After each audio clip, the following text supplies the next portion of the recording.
आज की इस वीडियो में हम लोग डिस्कस करने वाले हैं exponents and powers.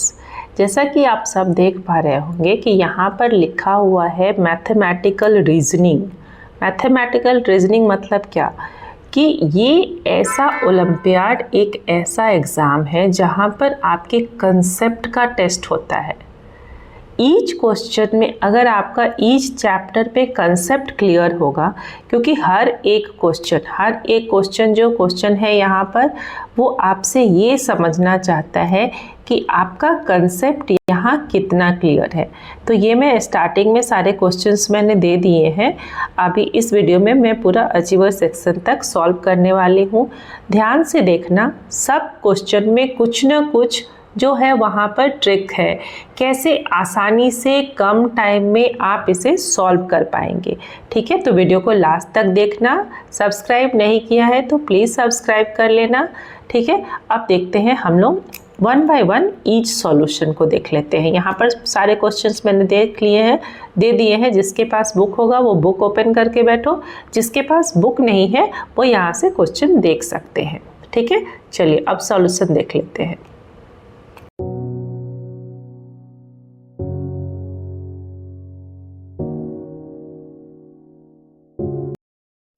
Exponents and powers को एक्सप्लेन करने से पहले थोड़ा ये जो बेसिक फॉर्मूला को समझना बहुत ज़रूरी है। तो मैंने यहाँ पर लिख दिया है ताकि आपका टाइम सेव हो। तो a to the power m है और n है तो ये यहाँ पर प्लस हो जाएगा, लेकिन अगर वो डिवाइड हो रहा है तो यहाँ पर माइनस हो जाएगा। ब्रैकेट के अगर बाहर है इस तरह से तो ये हमारा मल्टीप्लाई होगा। वैसे ही अगर a टू द पावर 0 है या कोई भी नंबर के ऊपर अगर पावर 0 है तो उसका वैल्यू 1 होता है। अगर मान लो आपके पास लिखा हुआ है 1/10 टू द पावर -6 तो उसको हम लोग 10 टू द पावर +6 लिखेंगे, क्योंकि ऊपर जाएगा तो ये साइन चेंज हो जाएगा। वैसे ही यहाँ पर अगर बेस इक्वल है और पावर अगर अलग अलग है तो इनका वैल्यू इक्वल होगा, तो यहाँ पर पावर अलग हो जाएगा। अब चलते हैं, हम लोग स्टार्ट कर लेते हैं क्वेश्चन आंसर। ठीक है, क्वेश्चन आंसर में क्या है, नंबर 1 से स्टार्ट करते हैं। नंबर 1 में है, देखो जैसे यहाँ पर पावर देख करके ही लगता है कि बहुत बड़ा। एक बात तो हमेशा याद रखना कि ओलंपियाड के बुक देख करके बहुत सारे बच्चे डर जाते हैं और उसको सॉल्व करना ही नहीं स्टार्ट करते। जब एक बार सॉल्व करना स्टार्ट करोगे तो देखोगे कि कैसे आसानी से सॉल्व हो जाता है क्वेश्चन। यहाँ पर है 2001, ठीक है, और प्लस है 2 टू द पावर 1999, है ना। ऐसा लगता है जैसे ईयर दे दिया है सॉल्व करने के लिए। ठीक है, अब यहाँ क्या करेंगे हम लोग, 2 टू द पावर है 2000, ठीक है, और माइनस हो गया 2 टू द पावर 1998। तो डरना नहीं है इस बात से। ठीक है, कैसे इसको सॉल्व करेंगे, यहाँ देखो 2000 है, मान लो हमारे पास अगर 2 टू द पावर 3 होता और माइनस होता 2 टू द पावर 2 तो हम लोग क्या करते, कॉमन ले लेते, 2 टू द पावर 2 को कॉमन ले लेंगे तो यहाँ क्या रह जाएगा, 2 टू द पावर 1 -1। ठीक है,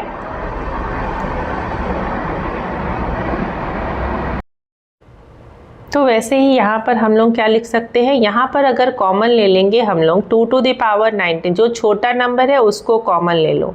ठीक है, अब यहाँ पर क्या रह जाएगा, माइनस कर देंगे 2001 में से 1999 तो ये क्या हो जाएगा 2 टू द पावर 2, और प्लस क्या रह जाएगा, ये तो पूरा आपने कॉमन ले लिया तो यहाँ पर 1 रह जाएगा, 0 नहीं रहेगा, ये याद रखना है।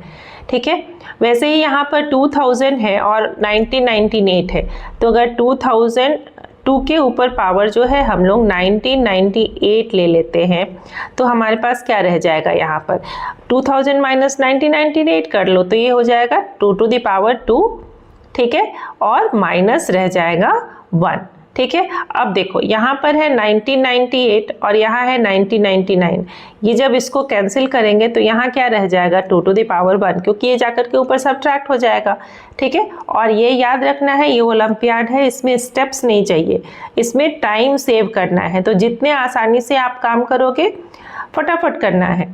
तो अब यहाँ पे क्या हो जाएगा, ये 5 हो जाएगा, ठीक है, और अपॉन हो जाएगा 4 - 1 3।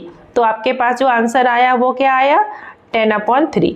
और ये कौन सा ऑप्शन है 10/3, ये आपका ऑप्शन है बी। तो इस तरह से देखा आपने कि कैसे क्वेश्चन जो है वो आप समझ करके सॉल्व कर सकते हैं, या फिर कितना भी बड़ा क्वेश्चन क्यों ना हो। चलिए अब देख लेते हैं क्वेश्चन नंबर 2। क्वेश्चन नंबर 2 क्या है, x raise to the power है -1, x raise to the power -1, ठीक है, प्लस है y raise to the power -1, ठीक है, and whole to the power है -1। यहाँ क्या करना, अभी बताए थे कि कैसे -1 पावर होगा, तो वो रेसिप्रोकल हो जाएगा, तो 1/6 प्लस 1/y है ना, and whole to the power -1। अब इसको सॉल्व कर लो, एलसीएम ले लेना एक्स वाई, ठीक है, और क्रॉस मल्टीप्लिकेशन कर लेना। यहाँ पर क्रॉस मल्टीप्लिकेशन करने से क्या होगा कि y इधर चला जाएगा और x में 1 को मल्टीप्लाई करेंगे तो x आएगा, और होल टू द पावर क्या हो जाएगा -1। अब यहाँ -1 है तो इसको रेसिप्रोकल कर सकते हैं, तो xy ऊपर चला जाएगा और y प्लस x हो जाएगा, ठीक है। ये कौन सा ऑप्शन है आपका, ये है ऑप्शन बी, ठीक है। चलिए अब देख लेते हैं हम लोग क्वेश्चन नंबर 3 को। यहाँ आ गया क्वेश्चन नंबर 3, ठीक है। क्वेश्चन नंबर 3 क्या कहता है कि 9/4, ठीक है, 9/4 है, whole to the power x है, ठीक है, और मल्टीप्लाइड किससे हो रहा है 8/27 whole to the power x -1, ठीक है, x -1 है यहाँ पर। तो अब यहाँ क्या लिख लेंगे हम लोग, इसको कैसे लिखेंगे, हम लोग के पास फाइंड आउट करना है x का वैल्यू, ठीक है। नहीं, यहाँ गिवन है x = 4, तब तो फिर बहुत आसान है, x = 4 गिवन है, ठीक है, x = 4। तो यहाँ क्या करना है, वैल्यू डाल दो 4 का, ठीक है। 9 को क्या लिख लेंगे 9, ऐसे तो वैल्यू डाल करके भी कर सकते हैं, अगर जल्दी जल्दी करना है तो इसको 4 टाइम्स कर लो, ठीक है, 9 × 9 × 9। वैसे तो सब्ट्रैक्ट कर सकते हैं, लेकिन कभी कभी ऐसे भी करके आसानी से निकला जा सकता है, ठीक है। और 8 है यहाँ पर, ये क्या हो जाएगा 4 - 1 3, तो मल्टीप्लाइड कर लेते हैं हम लोग 8 × 8 × 8, और डिवाइडेड क्या हो जाएगा यहाँ पर हमारा 27 × 27 × 27। बट फटाफट रिड्यूस करते चले जाएंगे इसको, 9 3 जा 27, 9 3 जा 27, 9 3 जा 27, और 2 3 तो ऐसे ही चला जाएगा 9 से, ठीक है। वैसे ही 4 2 जा 8, 2 हो गया, 4 2 जा 8, 2 हो गया, फिर 4 2 जा 8 हो गया, ठीक है। अब यहाँ पर 2 जो है वो चला जाएगा, आपके पास जो आंसर हो जाएगा वो क्या हो जाएगा 2/3, और 2/3 कौन सा ऑप्शन है, ऑप्शन हो गया ए, ठीक है। अब देखते हैं क्वेश्चन नंबर 4, ठीक है। इसको आप चाहे तो सब्ट्रैक्ट करके भी बना सकते हैं, चाहे तो डायरेक्टली भी बना सकते हैं, कभी कभी ऐसे में आसान हो जाता है क्वेश्चन बनाना, ठीक है। चलिए अब आते हैं क्वेश्चन नंबर 4 पर।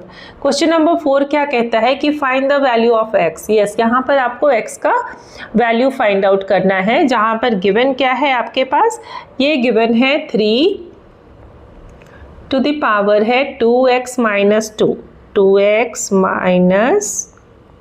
2, ठीक है, प्लस 54।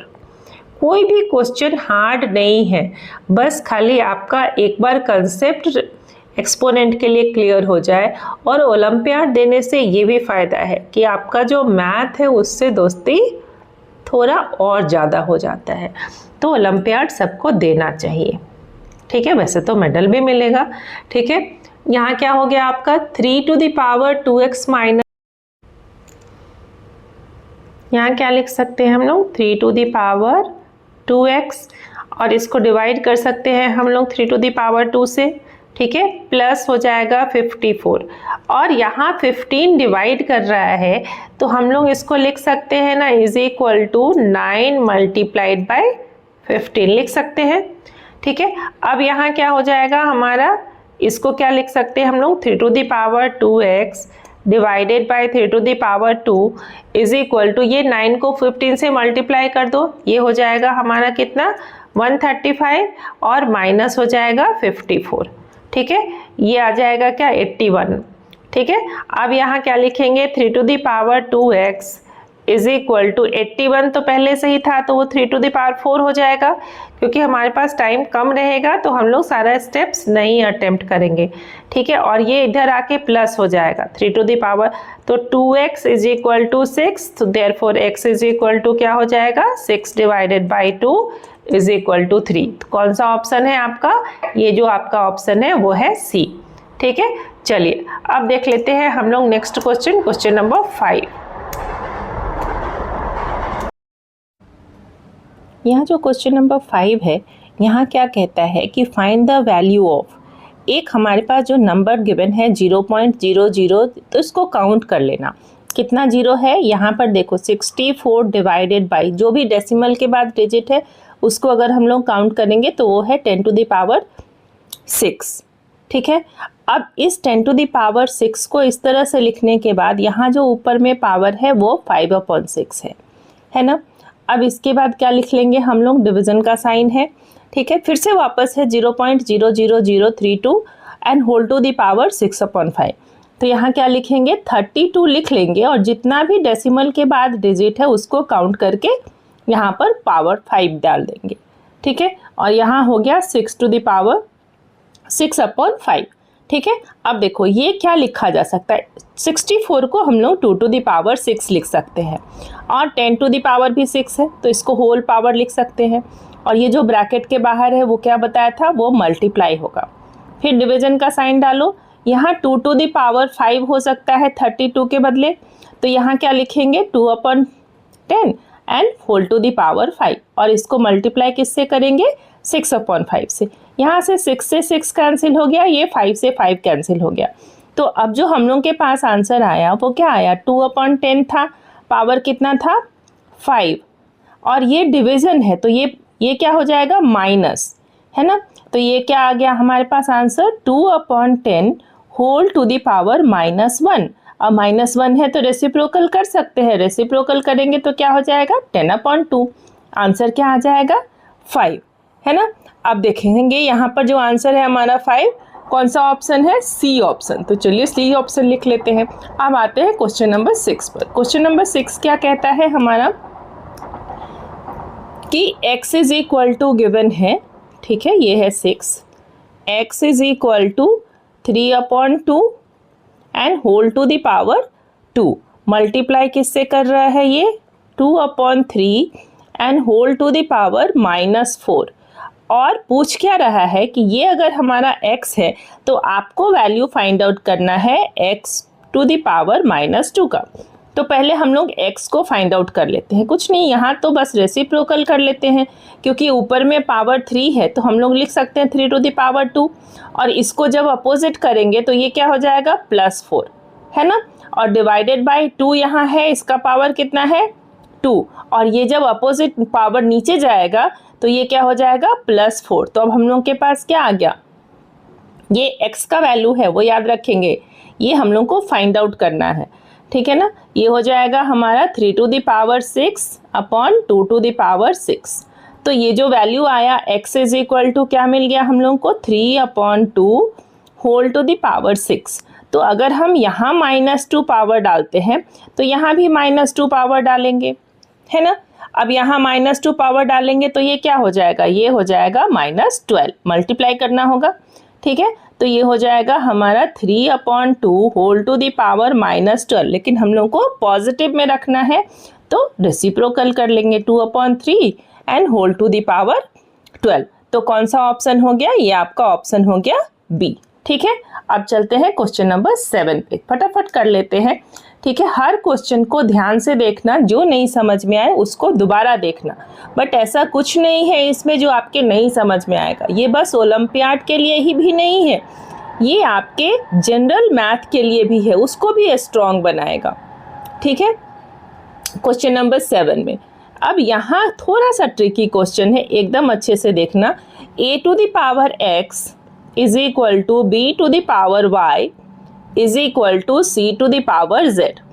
ठीक है, अब ये गिवन है और आपको फाइंड आउट करना है b² is equal to ac, ये भी गिवन है, तो y is equal to find out करना है। ठीक है, एक ये गिवन है, एक ये गिवन है, आपको y फाइंड आउट करना है। तो कैसे फाइंड आउट करेंगे, एक बेस में रखेंगे सबको। एक बेस में रखने के लिए क्या लिख सकते हैं, अगर मान लो हमारे पास ये और ये इक्वल है तो हम लोग इसको ऐसे लिख सकते हैं ना, a to the power x is equal to b to the power y। अब यहाँ से अगर पावर को रिमूव करना है तो दोनों को y से डिवाइड कर दिया। ठीक है, वैल्यू चेंज नहीं हुआ। अब क्या लिख सकते हैं हम लोग, a to the power x/y is equal to b हो जाएगा। सिमिलरली हम लोग c को भी ले लेते हैं a के टर्म में, क्या लिखेंगे, a to the power x is equal to c to the power जेड। इसको भी z से डिवाइड कर दो, इसको भी z से डिवाइड कर दो, तो क्या मिल जाएगा, a to the power x upon z is equal to c। अब देखो b के प्लेस पे ये डाल देना और c के प्लेस पे ये डाल देना। अब इस इक्वेशन में वैल्यू डालेंगे तो क्या लिखेंगे हम लोग, b square is equal to a c है। b के प्लेस पे क्या लिखेंगे, a to the power x upon y का whole square is equal to a, तो a रह जाएगा और c के प्लेस पे क्या आ जाएगा, multiplied by A x Z. ठीक है, अब देखो अब हमारे पास जो पावर है वो दोनों साइड में क्या है, a है बेस, है ना, और जब बेस इक्वल होता है तो क्या होता है, पावर इक्वल हो जाता है। तो उसी फॉर्मूला को हम लोग यहाँ पर यूज करेंगे। क्या लिखेंगे, a टू द पावर 2 से मल्टीप्लाई कर देंगे तो 2x by y is equal to, यहाँ a है तो ये +1 हो जाएगा, तो यहाँ क्या लिखेंगे, a to the power x upon z +1। अब देखो अब क्या लिखेंगे हम लोग, 2x by y is equal to x by z +1।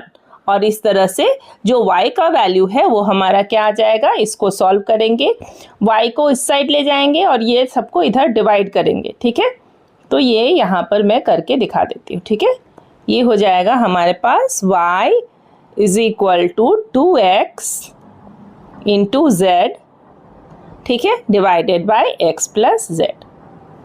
चलिए अब हो गया, तो ये कौन सा ऑप्शन है आपका, ये देख लेते हैं हम लोग। ये जो ऑप्शन है 7 नंबर ना, 2xz upon x plus z, ये ए ऑप्शन है। ठीक है, चलिए आपके पास बुक है स्टार्टिंग में, आप जाकर के वहाँ से देख सकते हैं इसको। ठीक है, कि कौन सा ऑप्शन है। चलिए अब देख लेते हैं नेक्स्ट क्वेश्चन। नेक्स्ट क्वेश्चन क्या है, क्वेश्चन नंबर 8। ठीक है, क्वेश्चन नंबर 8 है फाइंड द वैल्यू ऑफ, ठीक है, यहाँ वैल्यू फाइंड आउट करना है 3 to the power 4 whole to the power 4 multiplied by 9 to the power 6, ठीक है, divided by 27 whole to the power 7 multiplied by 3 to the power 9।